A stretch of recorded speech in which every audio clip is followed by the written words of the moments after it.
बटेंगे तो कटेंगे ही घोषणा महाराष्ट्रात चालणार नाही असं अजित पवारांनी म्हटलं। अल्पसंख्याक बांधवांनो घाबरू नका, मी तुमच्या पाठीशी असल्याचं अजित पवार म्हणाले। तर फक्त विरोध काय करता, अजितदारांनी महायुतीतून बाहेर पडायला हवं असं बाळासाहेब थोरात म्हणाले। विरोधच केला पाहिजे, सगळ्या नागरिकांनी केला पाहिजे।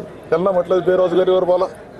नेते आले, एका राज्यातले मुख्यमंत्री होते आणि त्या ठिकाणी घोषणा केली, बटेंगे तो कटेंगे, असली काहीतरी घोषणा केली।